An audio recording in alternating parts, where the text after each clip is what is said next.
Yeah, I'd say it's probable.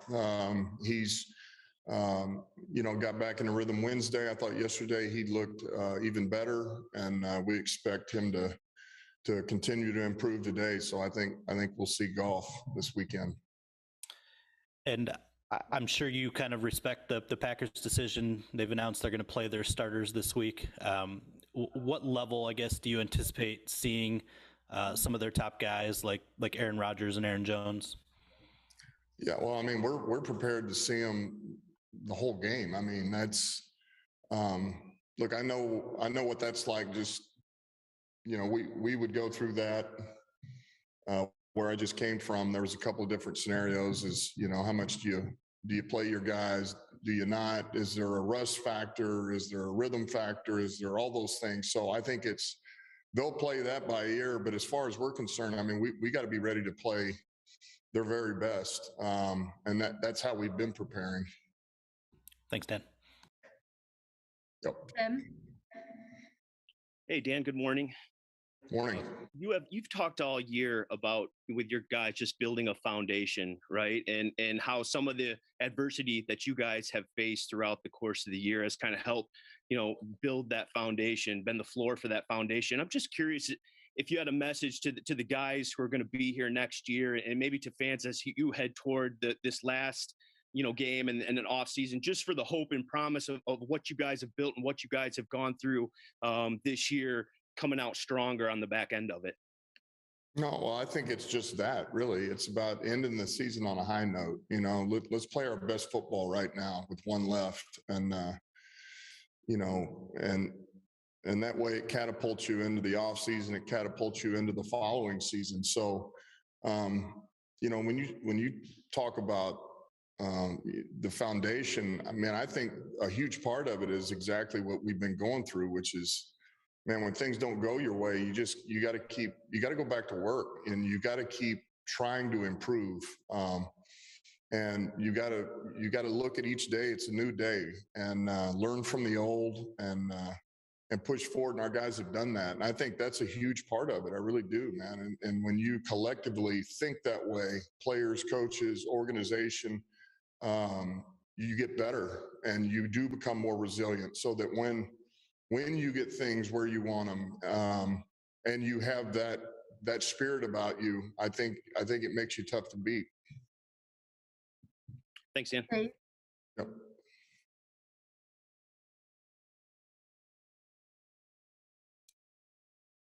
All right, great. Enjoyed it, guys. Dave.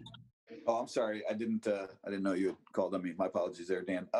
Sort of the same line of thinking as Tim.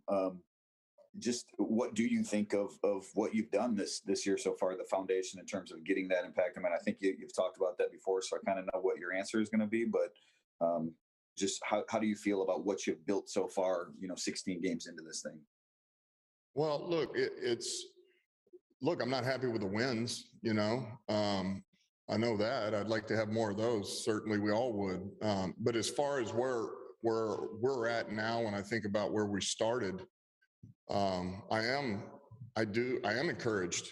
I do see a foundation that is being built and is built to an extent. So I have to go by the way that I feel and look at the players that we have here, particularly the young foundation that we have, and I see improvement. And even though there's these times we get frustrated, and there's frustration every week, but that's part of learning and growing too. But man, when you go back and think about some of these guys, where they were in the spring and where they were in training camp, and you're like, my gosh, man,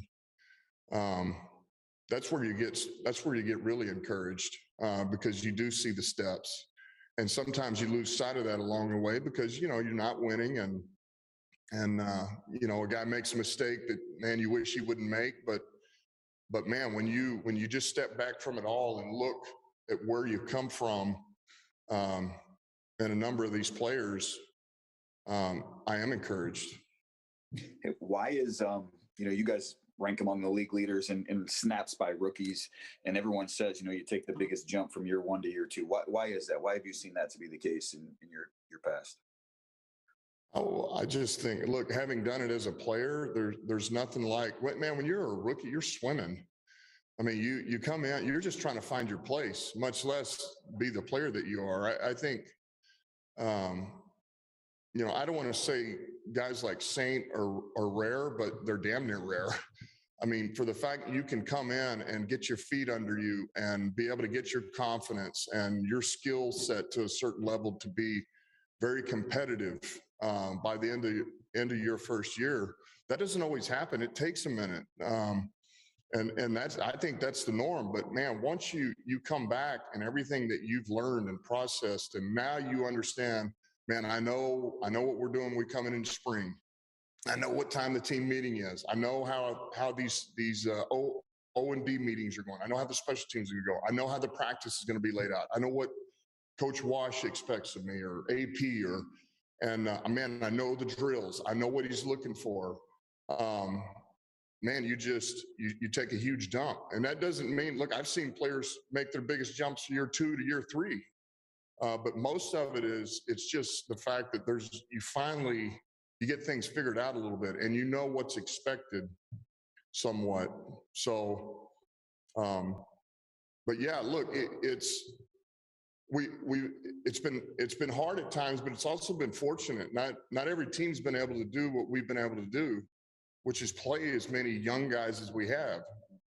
Our draft picks, our rookie free agents, our second-year players, and so it's kind of worked out that way. Just the nature of how the roster was built, but also the injuries. It's some of the COVID stuff, and so that's actually been silver lining. I mean, we've banked some valuable reps for these guys. No, I think that was intentional, as you said, early in the season in a lot of ways too, how you built the roster. Just the one other thing I had, I guess, was as it relates to Jared, since both of your tackles are still in COVID protocols. I know he had said one of the things that trainers had said to him was he'd be okay to go if he can protect himself. Does that change at all? Does his status change at all if Penny or Taylor can't go? The first one was about Sewell, right? Is that what you're kind of muffled in here? Yeah, just with, I mean, this will all be the guys that we have on COVID right now, the 3. It'll be about the symptoms, man. How are they? We've been checking on them every day, and they all have symptoms, and so we'll just have to see how they feel tomorrow. Tomorrow that'll be their 5th day, and so they can come in and we can check them out, see where they're at. See if it's affected them physically at all, and where their mind's at. If they feel like they can go and they don't have the symptoms, then we're good to go. But otherwise, we won't really know until tomorrow, to be honest with you. I'm sorry. I guess what I was asking was, does their status, does Jared's playing status depend at all on them? Oh, I got you. I'm sorry. No, it doesn't. Okay. No, his status is all about his ability to play. Okay. Not the other guys around him. Right, Sorry about thank you. that. No, that's right. All right, last 2, Mike.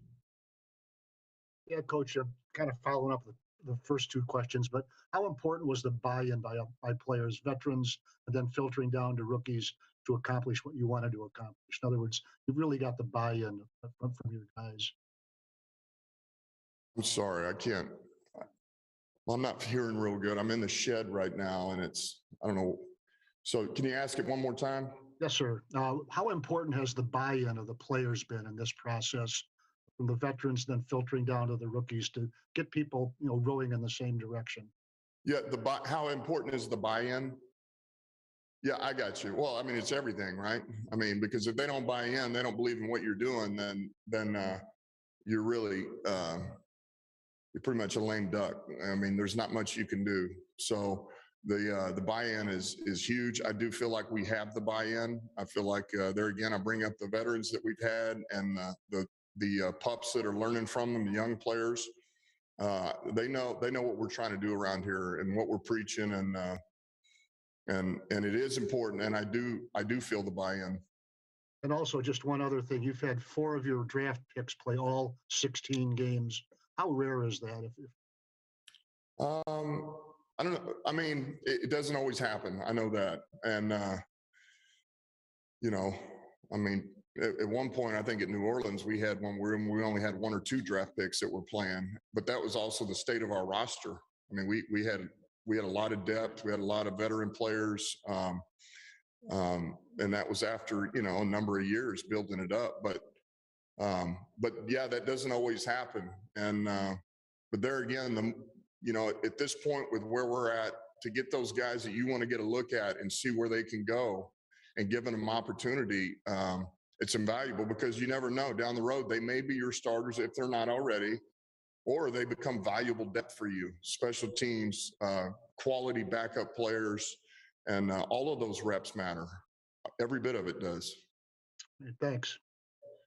Right. Corey, last one. Hey, good morning, Coach. How you doing? Good. Yeah, I know the objective moving forward next year is, to continue to be playing on playoffs and championships and whatnot. But just after, your first year is coming to a close, is there any sense of relief as you now get to kind of sit back in the offseason and go over how you want to put your real imprint on this team moving forward?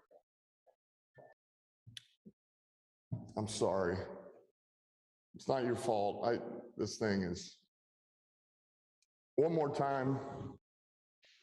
So I know the objective moving forward is, playoff wins, continue playing and going to championships and whatnot. But as your first year is closing, is there now like any sense of relief to be able to sit back and see how you want to put your imprint on a team moving forward? Yeah, just putting my imprint on it or knowing that where we're trying to, I mean, look, I think that's what all this has been about this first year is of course we wanted to get the wins, but the most important thing was to develop our talent, develop our players, develop our culture, and knowing where we're going, and I kind of said this before. I see it like this, man. I told Sheila this the other day, but and really the team, but we've kind of we're in the Arctic Ocean, but we're headed to the Caribbean. You can see it. I can see it. It's not always easy to see, and there's a long way to go, but we're heading there. I do know that. So that's what this year's been about, and we're gonna. Everything had to happen that's happened this year to an extent. It really has, and it's you had to go through some of these growing pains, and it's not been easy. But yet, man, anything worth having or anything worth having success man, it takes a lot of work, hard work. It's not going to just happen. So, and it's also what makes it that much sweeter. That's for sure. Thanks a lot. Okay. All right. Thanks for your time, Coach. All right. Thank you.